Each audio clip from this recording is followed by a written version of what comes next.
Мен Омаров Арсен, осы Алматы қаласындағы химия-биологиялық бағыттағы Назарбаев зияткерлік мектебіне түсу арманым болды. Мен 5-ші сыныптан бері осы мектепке түскім келді.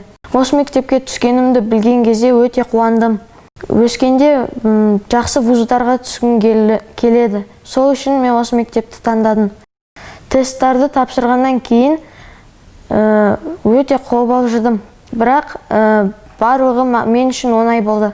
Оңай болған себебі мен сол дайындық курстарында өте қатты еңбектендім. Математикадан көп балдар алып, жоғары балл алып жүрдім. Соның арқасында нишқа келгенде мен дайын болдым. Мен 2 жыл бұрын каникулярлық мектепке осы Назарбаев зияткерлік мектебіне келдім. Сонда мен басқа мектептерден келген оқушылармен таныстым.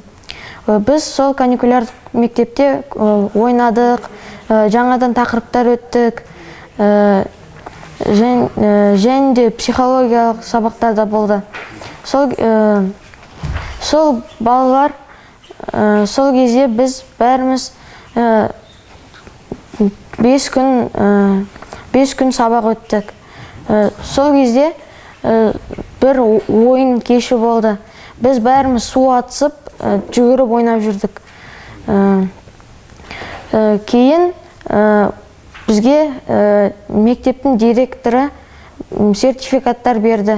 Каникулярлық мектептен кейін қызығушылығым артты.